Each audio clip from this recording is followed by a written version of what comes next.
Hello, in this video we're gonna check if Samsung Galaxy Z Flip4 5G has a stereo speakers.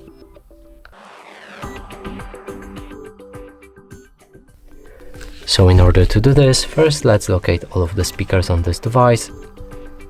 So on top there's no speaker, there's only phone call speaker right here, which might also work. And on the back, on the bottom, there was one speaker right here, nothing on the right side, and also nothing on the left side.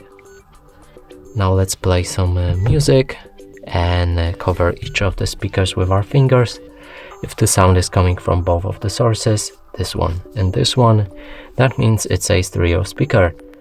Now if the sound is coming from only one source, that would mean it's a mono speaker. Now let's actually try it.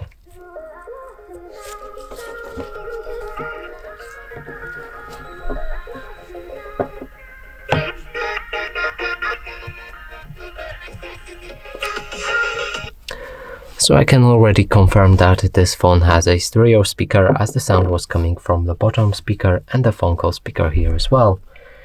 And that's it for this video. Hope you like it. Please consider subscribing to our channel, leave a like and a comment below.